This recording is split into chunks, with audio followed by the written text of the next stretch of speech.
బట్టి, దేవుడు మనకిచ్చిన మంచి సమయాన్ని బట్టి ఈ 15వ రోజు ఉపవాస కూడికలో మనందరిని దేవుడు ఉంచిన విధానం బట్టి, మరి దేవుడు మనందరినీ ఈ రీతిగా తీసుకొచ్చిన విధానం బట్టి కూడా దేవునికి వందనాలు చెల్లిస్తున్నా.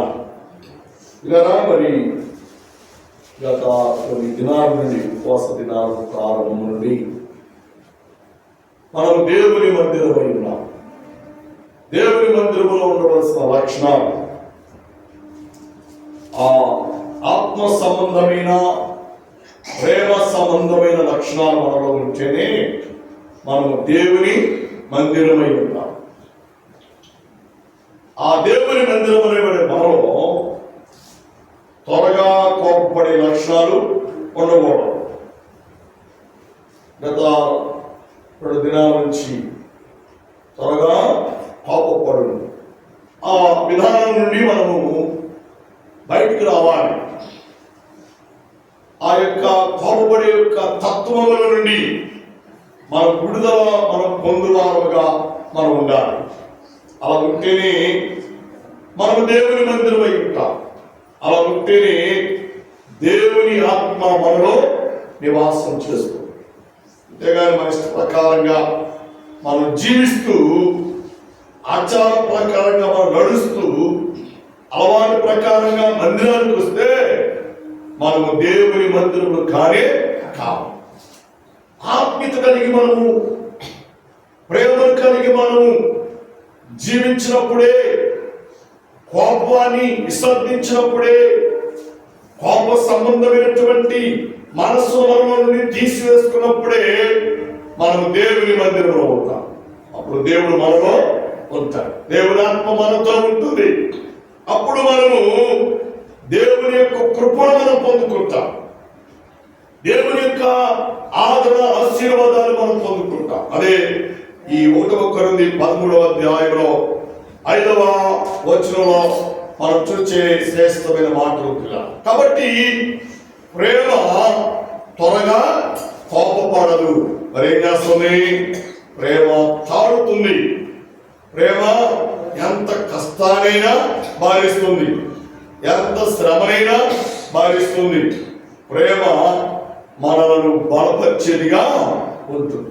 కాబట్టి దేవుని సంఘం అనబడే మనం, దేవుని పిల్లలు అనబడే మనం ఏ విషయంలో కూడా కోపగించుకోవాలి. మన భర్తే కావచ్చు, కోపపడకూడదు. మన భార్య కావచ్చు, కోపపడకూడదు. మనం కన్న బిడ్డలే కావచ్చు, కోపపడకూడదు. మన కన్న తల్లిదండ్రులే కావచ్చు, కోపపడకూడదు. మన భర్తకు జన్మనిచ్చిన అత్తమామలే కావచ్చు, కోపపడకూడదు. మరి ఏం చేయాలి అంటే ప్రేమను పంచేవారముగా మనం ఉండాలి. క్రీస్తు మందిరము పాపములో ఉన్నవారిని, శాపములో ఉన్నవారిని, పాప కోపములో పడిపోయిన వారిని ఆకర్షించేదిగా ఉంటుంది దేవుని మందిరం. ఆ లక్షణం ఈ రాత్రి నువ్వు కూడా కలిగి ఉండాలని పరిశుద్ధాత్మ దేవుడు కోరుకుంటున్నాడు. అలా ప్రేమను పంచేవారిగా నువ్వు కనపడాలని దేవుడు ఇష్టపడుతున్నాడు. దేవుని నామానికి మహిమ ఘనత కలుగునుగాక. బైబిల్ గ్రంథంలో దేవుడు సర్వ మానవాన్ని దేవుడు సృష్టించాడు, సర్వ ప్రజలను దేవుడు సృష్టించాడు. చూడండి, ఆదికాండం 6వ అధ్యాయం 5వ వచనాన్ని మన మనసుకు తెచ్చుకున్నాం. 6వ అధ్యాయం ఆదికాండం 5వ వచనం, నరుల చెడుతనము భూమి మీద గొప్పదనియు. ఏమండి, చదవండి. చాలా శ్రేష్టమైన మాటను దేవుడు జ్ఞాపకం చేస్తున్న 6వ అధ్యాయం ఆదికాండము 5వ వచనం, నరుల చెడుతనమును భూమి మీద గొప్పదనియు వారి హృదయముల యొక్క తలంపులలోను ఊహ అంతా ఎల్లప్పుడూ కేవలము చెడ్డదనియు యెహోవా చూచి గురించి చూచారా? దేవుడు సృష్టించిన సృష్టి మీద దేవునికి ఏమొచ్చింది? కోపం వచ్చింది. అర్థమైందా? దేవుని కోపం వచ్చిందని గత రాత్రి మీకు చెప్పాను. అబ్రహాము దేవుని ఆరాధించడంలో నిర్లక్ష్యంగా ఉన్నాడు, ప్రార్థించే విషయంలో నిర్లక్ష్యంగా ఉన్నాడు. కాబట్టి అబ్రహాం మీద ఏం పడ్డాడు? దేవుడు కోపపడ్డాడు. కోపపడి నీ కుమారుడు నాకు బలిగా ఇమ్మన్నాడు. అప్పుడు అబ్రహాము కోపపడాలి. ఇవి ఇచ్చావు, మళ్ళా వరుగుతున్నావు ఏందని కోపపడాలి. కానీ అబ్రహాము కోపపడలే. దేవుని యొక్క మనసుని ఎరిగిన వాడై తన కుమారుని బలిగా ఇవ్వడానికి ఇష్టపడ్డాడు. ఏమో గమనించేసి ఇక్కడ దేవుడు సృష్టించిన సృష్టిని చూచి చాలా దేవుని కోపం వచ్చేసిందండి. ఎందుకంటే మానవులు దేవుని చేత నిర్మాణం చేయబడింది, దేవుని చేత సృష్టించబడింది. ఎందుకంటే దేవుని కనపరిచే వారిగా ఉండాలనే ఉద్దేశంతో దేవుడు మనం సృష్టించాడు. మన ద్వారా దేవుడు స్తుతించబడాలి, మన ద్వారా దేవుడికి ఘనత రావాలి, మన ద్వారా దేవుని నామానికి అవమానం రాకూడదు. అవమానం వస్తే ఏమైంది? పాపం వచ్చింది దేవుడికి. ఆది కాలంలో మనం గమనించాలి. చదువుకున్న భాగంలో మనం చూస్తే నరుల చెడుతనం అంట భూమి మీద గొప్పగా ఉందంటండి. దేవుని మర్చిపోయారు, దేవుని సహవాసాన్ని మర్చిపోయారు, దేవుని సన్నిధిని మర్చిపోయారు, దేవునితో ఉండవలసిన ఆత్మ సంబంధమైన జీవితాన్ని మర్చిపోయి చెడుతనంలో గొప్పవారు అయిపోయారంట. అందుకే దేవుని కోపం వచ్చి నోవాహును వారి దగ్గరికి పంపించాడు. ఈ చెడుతనాన్ని విడిచిపెట్టి సృష్టించిన సృష్టికర్త మాటకు లోబడి ఆయన చిత్త ప్రకారంగా జీవించడానికి మీ జీవితాలు మార్చబడాలి, మీ క్రియలు మార్చబడాలి, మీ నడతలు మార్చబడాలి, మీ ప్రవర్తన మార్పు రావాలి అని నోవాహు గారు ఇంటింటికి తిరిగి దేవుని వర్తమానాన్ని బోధిస్తూ ఉన్నాడు, ప్రకటిస్తూ ఉన్నాడు. దాంతో పాటు ఇదే అధ్యాయం మనం చదువుకుంటూ వస్తే దేవుడు చెప్పాడు, గొప్ప జలప్రలయం రాబోతుంది. నోవాహు అందరికి చెప్పి మాట అని చెప్తే అందరూ విహారం చేశారు, అందరూ ఎగతాళి చేస్తున్నారు. ఇలా పగలంతా ఆ దేశమంతా తిరిగి దేవుని యొక్క గొప్పతనాన్ని, దేవుని యొక్క కార్యాలను, దేవుని యొక్క మహిమను వివరిస్తూ తిరుగుతూ ఉన్నారు. కానీ ఆ ప్రజలు నోవా మాట లెక్క చేయట్లా. దేవునికి ఇంకా కోపం వస్తుందండి, ఇంకా కోపం వస్తుంది. కోపం వచ్చి వీళ్ళు ఎన్ని మారులు చెప్పినా కూడా వీరు నడతలు, వీరి క్రియలు, వీరి ప్రవర్తన మారట్లేదు. కాబట్టి నోవాహు నేను చెప్పిన కొలతలు బట్టి ఓడను సిద్ధపరచు, ఓడను ఏర్పాటు చేయి. నా కోపాగ్ని నుండి, నా ఉగ్రత నుండి ఎవరైతే నా మాట వింటారో వారు తప్పించబడతారు, వారు విడిపించబడతారు, వారు క్షేమకరముగా ఓడలో నివాసము చేస్తారు. అలా సిద్ధపరచని నోవా గారికి దేవుడు కొలతనిచ్చాడు. పిల్లల కొలత ప్రకారం నైట్ అంతా పనిచేస్తున్నాడు, పగలంతా డోర్ క్యాన్వాస్ చేస్తున్నాడు, ఇంటింటికి తిరిగి దేవుని మాటలు బోధిస్తూ ఉన్నాడు, దేవుని వర్తమానం చెబుతున్నాడు. బాబు, సృష్టికర్త దేవుని మర్చిపోవకండి, ఆయన మాటకు లోబడండి, ఆయన వాక్యానికి లోబడండి, ఆయన చిత్తానికి లోబడండి అని దేవుడు నోవాహు చేత మాట్లాడిస్తున్నాడు. ఎన్ని మారులు మాట్లాడినా, ఎంత గద్దించినా వారు విననొల్లని ప్రజలుగా ఉండిపోయారు. ఆమె హల్లెలూయా. ఇప్పుడు కూడా అదే పరిస్థితి అండి. అందుకని 2020లో దేవుడు ప్రపంచాన్ని కుదిపేశాడు. ఎన్ని మారులు, ఎంతమంది దేవుని సేవకులు, ఎంతమంది దేవుని బోధకులు పరిశుద్ధ గ్రంథమును ఆధారం చేసుకొని దేవుని మాటలు బోధిస్తూ ఉంటే ఈ ప్రజలు కొంచెం కూడా మార్పు రావట్లేదు. వేషధారణ జీవితం, ఆచార జీవితం, ఆచార సంబంధమైన భక్తి అలా ఉండకూడదు అని నోవాహుతో దేవుడు మాట్లాడించాడు. ఈ రోజు కూడా దేవుని దాసులు దేవుని వాక్యాన్ని బోధిస్తూ ఉన్నారు. వింటానికి వింటున్నారు కానీ దేవుని మాటకు, దేవుని వాక్యానికి వారి హృదయము దూరంగా పెడతారండి. దూరంగా పెడుతున్నారు. లోకంలో సాగుతుంది ఒక మాట ఉంది, కుక్క తోకకి ఎంత బరువు పెట్టినా ఏమండి, అంత బరువు పెట్టి పంచాలని ప్రయత్నం చేసినా అది ఉప్పది గారి మళ్ళేమైంది, అది వంకరే. అందువైనా కుక్క కక్కిద్ది మళ్ళా తినేసిందండి. మనిషి కూడా కుక్క తలంపులో ఉండిపోయాడు. బాధను బట్టి ప్రార్థనకు వస్తారు, కష్టాన్ని బట్టి ప్రార్థనకు వస్తారు, వ్యాధులు బట్టి ప్రార్థనకు వస్తారు, రోగాన్ని బట్టి ప్రార్థనకు వస్తారు. అవన్నీ పోగానే మళ్ళా లోకంలో కలిసిపోతారు, మళ్ళా పాపంలో కలిసిపోతున్నారు. అలాంటి వారి యొక్క జీవితాలు దేవుడు చూచినప్పుడు దేవుడికి ఏమొస్తుంది? పాపం వచ్చిందండి. పాపం. ఓ బాబు, ప్రేమించవలసిన దేవుడు, ఆదరించాల్సిన దేవుడు, కృప చూపవలసిన దేవుడు, హక్కును చేర్చుకోవలసిన దేవుడు ఇప్పుడు కోపపడుతున్నాడు. ఎందుకు తెలుసా? నరుల చెడుతనము భూమి మీద గొప్పదంటే ఎంత భయంకరం.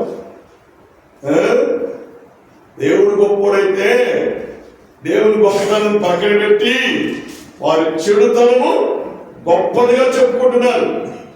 చాలా మంది ఇప్పుడు కూడా అలాంటి ప్రవర్తన, అలాంటి జీవితాన్ని కలిగిన వారు ఉన్నారు. చాలా మంది చెప్తారు, మా తాతలు చాలా పొరగలిగిన వాళ్ళు, మా తాతలు ఊరంతా భయపెట్టారు, మా తాతను చూస్తే ఊరు గసగసలాడేది. మరి ఇప్పుడా గొప్పలు నీ గురించి చెప్పుకోకూడదు. నేను సృష్టించిన దేవుని గురించి, దేవుని వాక్యము గురించి చెప్పుకోవాలి. దేవుని కృపను బట్టియే మేము ఇలాగ బ్రతికాము. దేవుని కృపను బట్టియే దేవుడు మమ్మల్ని కాపాడుతున్నాడు. దేవుని కృపను బట్టియే మా బిడ్డలు చదువుకున్నారు. దేవుని కృపను బట్టియే మా బిడ్డలు ఉద్యోగం చేస్తున్నారు. దేవుని కృపను బట్టియే మా దరిద్రత, మా రోగాలు, మా కష్టాలు అన్నీ దేవుడు తీసేశారని దేవుని కూర్చిన గొప్పతనం మనం చెప్పేవారు. అంతేగాని ఏకానికి మన కీర్తనలో మానవం గొప్పవడం ఆయనలో చక్కని మాట్లాడబడింది. తను తాను హెచ్చించుకుంటే తగ్గించబడతాడు. దేవుని వాక్య ప్రకారంగా తగ్గించుకుంటే దేవుడు హెచ్చిస్తాడు. పిల్లరా, నోవా దినాల్లో ప్రజలు హెచ్చించుకుంటున్నారు. అందుకే దేవుని కోపం వచ్చి వాళ్ళందరూ తగ్గించాలనుకున్నాడు. తగ్గించడం కాదు, భూమి మీద లేకుండా చేయాలనుకున్నాడు దేవుడు. బాబు, నీ ప్రవర్తన బట్టియే నీ ఆవిష్కారం కుదించబడుతుంది. నువ్వు జీవించు సంవత్సరములు దేవుడు తగ్గించేస్తాడు. నీ మాటల బట్టియే నీ జీవితంలో శాపం వస్తుంది. నీ నడతల బట్టియే నీ జీవితంలో నెమ్మది లేకుండా నువ్వు జీవిస్తూ ఉంటావు. కాబట్టి అలాంటి జీవితం లేకుండా ఉండాలి అంటే నీ గొప్పతనంగా దేవునికి కావాల్సింది నీవు దేవుని గొప్ప క్రియలను జ్ఞాపకం చేసుకోవాలి. గొప్పతనాన్ని స్తుతించేవారిగా ఉండాలి. గొప్పతనాన్ని మనము జ్ఞాపకం చేసుకుని దేవునికి వందనాలు చెల్లించే వారుగా మనం ఉండాలి. అలా ఉంటే మనము దీవించబడతాం. అలా ఉంటే మన స్థితిగతులన్నీ దేవుడు మార్చివేస్తాం. దేవుడికి స్తోత్రం. హల్లెలూయా. అలాంటి ప్రజల పట్ల దేవుడు కోప్పడి నోవా గారిని పంపించాడు. నోవా గారు ఇంటింటికి వెళుతున్నాడు, మాట్లాడుతున్నాడు. నోవా మాట వినకుండా నోవా గారిని అపహాసం చేస్తున్నారు. నోవా గారు అంగి పుట్టుకు తాగుతున్నారు, చింపుతున్నారు. పిల్లరా గడ్డం పెరిగి వేస్తున్నారు. భయంకరమైన సభ్యకరమైన మాటలతో నోవా గారిని ఇబ్బంది పెడతామన్నారు. అది మాత్రమే కాదు, ఓడ తయారు చేస్తామంటే ఆడకొచ్చి అతను తయారు చేసే చక్కెరను పెరిగి వేస్తా ఉన్నారు. భయంకరమైన పరిస్థితి అని దేవుని దగ్గర మాట్లాడుతున్నాడు. ప్రభువా, మీరు విననల్లని ప్రజలుగా ఉన్నారయ్యా. దయతో వీరిని క్షమించయ్యా. వీరిని ఏమాత్రము కూడా జల ప్రళయంలో ముంచకుండా, చంపకుండా, వీరి స్థితిగతులు మార్చబడినట్లుగా ఇంకా కొంత సమయాన్ని ఈ ప్రభు అని నోవా గారు ప్రార్థన చేస్తున్నాడండి. ఎంత మంచి మనసు అని దేవునికి స్తోత్రం. హల్లెలూయా. మనం కూడా మన ఇంట్లో మన పిల్లలు మారకపోతే, మన భర్త మారకపోతే, మన భార్య మారకపోతే ఏం చేస్తాం? ప్రార్థన చేయాలి. భారం కలిగి ప్రార్థన చేయాలి. మన వయసు అయిపోయింది, అర్జెత్తారులే అనే భావన మనకు ఉండనే ఉండదు. వారి కొరకు కొంత సమయం కేటాయించి ఉపవాసం నుండి ప్రార్థన చేయాలి. నీ నాన్న మారలేదా? నీ మామ మారలేదా? నీ భర్త మారలేదా? నీ బావ మారలేదా? నీ మధ్య మారలేదా? నీ అక్క మారలేదా? నీ చెల్లి మారలేదా? ఎవరు మారకపోయినా నోవాకు ఇచ్చిన భారాన్ని దేవుడు ఈ రాత్రి నీకు కూడా ఇస్తున్నాడు. ఎన్ని మారులైనా సరే మనం బతికినంత కాలం, వారు బ్రతికినంత కాలం దేవుని గురించి చెప్పక తప్పదు. వారి గురించి ప్రార్థన చేయక తప్పదు. దేవుని దగ్గర ఆడవాలి, దేవుని దగ్గర కోపడ మొరపెట్టాలి. ఎందుకంటే దేవా, నీ కోపము వీరి మీద లేకుండా వీరిని మార్చయ్యా. ఆమేన్. హల్లెలూయా.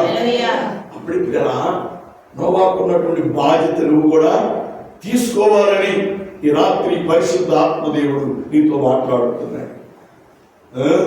మనం పనిచేసి తిని నిద్రపోవడం కాదని కుటుంబం కొరకు కొంత సమయం హెచ్చించే వారిని మనం ఉండాలి. చాలా మంది ఫ్యూచర్ ప్లాన్ చేస్తారు. ఎట్లా చేస్తారు తెలుసా? అమ్మాయికి కొంత డబ్బు దాచి పెట్టాలి, చదువు కానీ పెళ్లికి కానీ కొంత డబ్బు దాచి పెట్టాలి. అబ్బాయికి కొంత డబ్బు దాచి పెట్టాలి. ఒక ప్రణాళిక, ఇన్సూరెన్స్లని, ఎల్ఐసీలని, ఫిక్స్డ్ డిపాజిట్లని, సిటీ పార్ట్లని మన ప్రయత్నాలు మనం చేస్తూ ఉంటాం. అది శరీర సంబంధమైన ప్రయత్నం. కానీ ఆత్మ సంబంధమైన ప్రయత్నం తెలుసా? డబ్బు కంటే, వారి ప్రీచర్ ప్లాన్ ఉన్న ఆలోచన కంటే దైవికమైనటువంటి స్థితిలో మన బిడ్డలు పెంచడానికి మనం ఫ్యూచర్ ప్లాన్ కలిగి ఉండాలి. దేవునికి స్తోత్రం. హల్లెలూయా. పిల్లల దేవుని సన్నిధిలో వారి కొరకు ప్రార్థన చేయాలి. బైబిల్ గ్రంథంలో మనం చూస్తే ఇది 6వ అధ్యాయం ఆదికాండంలో నోవా గారు ఎంత ప్రయాసపడ్డాడు. రాత్రనక పగలనక, ఎండనక వాననక ఇంటింటికి తిరిగాడండి. భారం కలిగి ప్రార్థన చేస్తాడు. బాధ్యత కలిగి వారికి దేవుని గురించిన సందేశాలు అందించాడు. కానీ ఎవరు ఆయన మాట వినవా. అందుకే నోవా గారు ఒక మాట చలవిచ్చాడు. నోవా, నీవు నా యందు భయము భక్తి కలిగి నీతిమంతుడిగా ఉన్నావు కాబట్టి నీవును నీ ఇంటి వారు ఓటకి వెళ్ళిపండి. అలాగే భూమి మీద ఉన్నటువంటి జంతువులు, పక్షులు, పాపు పురుగులు అన్నిటిని జతలుగా ఎక్కించు. ఎందుకంటే అవి పాపం చేయలేదు, వాటికి నోరు లేదు, ఏమంటే మంచి చెడులు తెలియదు, వాటికి ఆహారం కావాలి, ఆహారాన్ని తింటాయి. అందువల్ల వాటిని కూడా జతలుగా దేవుడు ఎక్కించాడు. దేవునికి స్తోత్రం. హల్లెలూయా. అన్ని జతలుగా ఉన్నాయి, కానీ మనుషులు మాత్రం ఎక్కువ జతలు ఎక్కించారు. దేవునికి స్తోత్రం. హల్లెలూయా. హల్లెలూయా. ఎంత గొప్ప దేవుడు మన దేవుడు, ఎంత గొప్ప దేవుడు మన దేవుడు. పిల్లరా, దేవునికి కోపం తెప్పించే కుటుంబాలుగా మనం ఉండకూడదు. దేవునికి రోషం తెచ్చేటువంటి వ్యక్తులుగా మనం జీవించకూడదు. దేవునికి లోబడి మనము జీవించాలి అని దేవుని వాక్యము ద్వారా దేవుడు మనకు జ్ఞాపకం చేస్తున్నాడు. ఆమేన్. హల్లెలూయా. దేవుని కోపం ఎంత గొప్పదో తెలుసండి. ప్రపంచంలో చెట్టు, పుట్ట, కొండ, పర్వతాలు ఏమి కనబడకుండా అన్నిటినీ జలముల చేత నింపివేశాడు. 40 రాత్రి పగలు ఆకాశవాక్యులను నింపాడు. భూమి ఊటలను దేవుడు పైకి ఉడికించాడు. కింద నీరే పైన నీరే. ప్రపంచంలో అరారాతు కొండ అంత ఎత్తైన కొండ మరొకటి లేనే లేదు. ఆ కొండ కూడా మునిగిపోయింది. నోవా గారు ఏర్పాటు చేసినటువంటి ఆ ఓడ అరారాతు కొండ మీద ఆనుకుంది. ఎవరికి స్తోత్రం చెప్పండి. అందరికీ చెప్పండి. అరారాతు కొండ యొక్క అనుభవం ఏంటి తెలుసా? సాక్ష్యపు యొక్క కొండ, సాక్ష్యం ఇచ్చే పర్వతం అరారాతు పర్వతం. ఈ రోజున సాక్ష్యం, ఈ రోజున సాక్ష్యం. దేవుని మాట విన్నటువంటి నోవా ఇంటి వారు ఎత్తైన శిఖరం మీద దేవుని నిలబెట్టాడు. దేవుని మాట వినకుండా దేవునికి పాపం తెప్పించిన ప్రజలను దేవుడు ఏం చేశాడు? నీళ్ళలో ముంచి వేస్తాడు. అందరు నీళ్లు తాగి పొట్ట ఉబ్బి నీళ్ళలో చాచిపోయారు. ఎంత భయంకరం! దేవుని కోపం ముందు నీవు దేవునికి పనికిరావు. దేవునికి కోపం తెప్పి బాకండి. వందనాలు చెల్లిస్తున్నాను. దేవుని ప్రేమలో ఉంటుంది. కారణం ఏంటంటే మనం దేవుని మందిరం. హల్లెలూయా. ఈ మందిరము దేవుని ఆరాధించేదిగా ఉండాలి.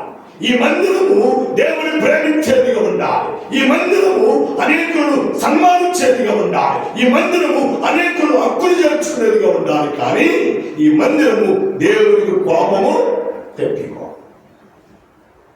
దేవుని కోపం ఎప్పుడు వచ్చిందంటే నువ్వు చేయాల్సిన పని చేయకుండా ఆత్మీయతగా జీవించుకొని ఉంటే దేవునికి కోపం వచ్చింది. అలాగే ఉండకూడదు అని ఉపవాస దినాలలో దేవుడు నీతో మాట్లాడుతున్నాడు. సహోదరి సహోదరు, నేను ముగించబోతున్నాను. నోవా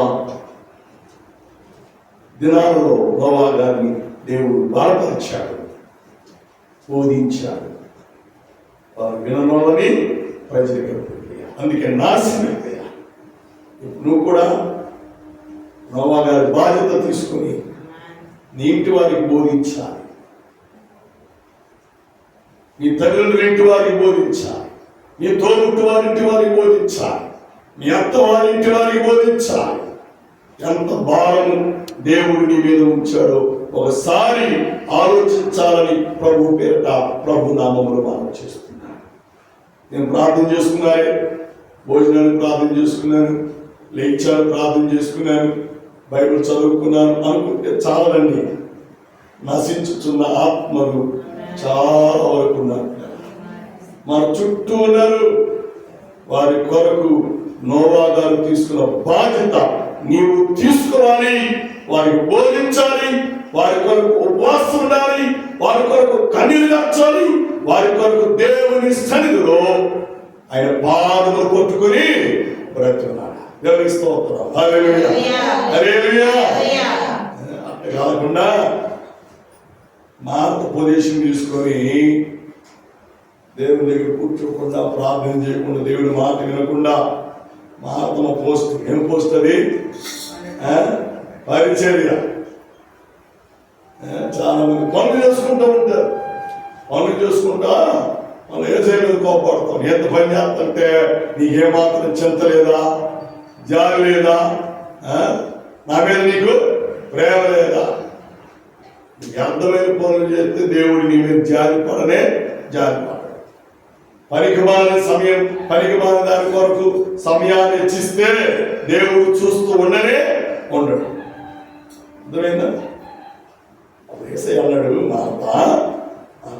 నువ్వు విస్తారమైన పని పెట్టుకొని అర్థమైన దాని కొరకు ఇటు అటు పరిగెడుతున్నావు అని మరి అయితే ఉత్తమైనది పొందుకోండి. ఈ రాత్రి ఉపవాస దినాలలో మనం ఉత్తమైనది మనం పొందుకోవాలి. ఉత్తమైనది పొందుకోవాలంటే నోవా గారు ఎలాగ దేవుని పని చేశారో నువ్వు కూడా దేవుని పని చేయాలి, ప్రార్థన చేయాలి. మనం ఏ విషయం కూడా దేవునికి కోపము తెప్పించాలి. భూమి మీద నరుల చెడుతనము గొప్పదైపోయింది. అలాగే నువ్వు గొప్పదనుకోబాక, గొప్పదనుకోబాక. మనము ఎప్పటికీ దేవునికి పిల్లలమే. దేవునికి స్తోత్రం. హల్లెలూయా. అర్థమైందా? దేవుడి జ్ఞానాన్ని బట్టి మనం జీవించాలి. మన అనవసరమైన జ్ఞానం, ఒక సంబంధమైన జ్ఞానాన్ని మనం పెంపొందించుకొని మనం కాబడదు శాపాన్ని తెచ్చుకోవాలి. ఈ రోజున భయంకర వార్తలు మనం వింటున్నాం. మనుషులు విపరీతమైన జ్ఞానం ఎక్కువైపోయి ఈరియాతో పాలు సృష్టిస్తున్నారంట. దీంతో ఈరియా కల్తీ పాలండి, అంత భయంకరం. మనుషుల జ్ఞానం ఎక్కువైపోయింది. అల్లం పేస్తూ, చిరులు పాలు పేస్తూ, టీ పొడి, ఇది దేవుని ఉందంతానికి లే నరుల చెడుతనము భూమి మీద గొప్పదైపోతుంది. వాడు గొప్ప ఆస్తులు కూడా పెట్టుకుంటున్నారు, అందరికి రోగాలు తెచ్చిపెడుతున్నారు. అట్లనే వాళ్ళు క్షేమంగా ఉంటారంటే ఏమాత్రం కూడా వాళ్ళు క్షేమంగా ఉండరు. అలాంటి ఉద్దేశం, అలాంటి మనస్సులు మనం ఉండకుండా దేవుని యొక్క మందిరం అనబడి మనము ప్రేమ కలిగి ఉండి ప్రార్థన చేయాలి. కానీ వ్యర్థమైన వాటి కొరకు, పనికిమాలిన వాటి కొరకు వ్యర్థానికి పోయి, పంతానికి పోయి త్వరగా కోప్పడి దేవుని ఉగ్రతకు మీరు గురి కావద్దు అని ప్రభువైన దేవుని నామములో మీ అందరికీ మనం చేస్తున్నాం. మనము దేవుని కొరకు జీవిద్దాం. మనము మన దేవుని కొరకు మన జీవితాన్ని కొనసాగిద్దాం. ఇచ్చే రాజ్యానికి, పడవకు రాజ్యానికి వారసులుగా దేవుని పిల్లలుగా చేర్చబడతాం. అటు కృప, అటు సమాధానం దేవుడు మనకు దయచేయుగాక. ఆమేన్, ఆమేన్, ఆమేన్. తలలు వంచండి, ప్రార్థన చేద్దాం.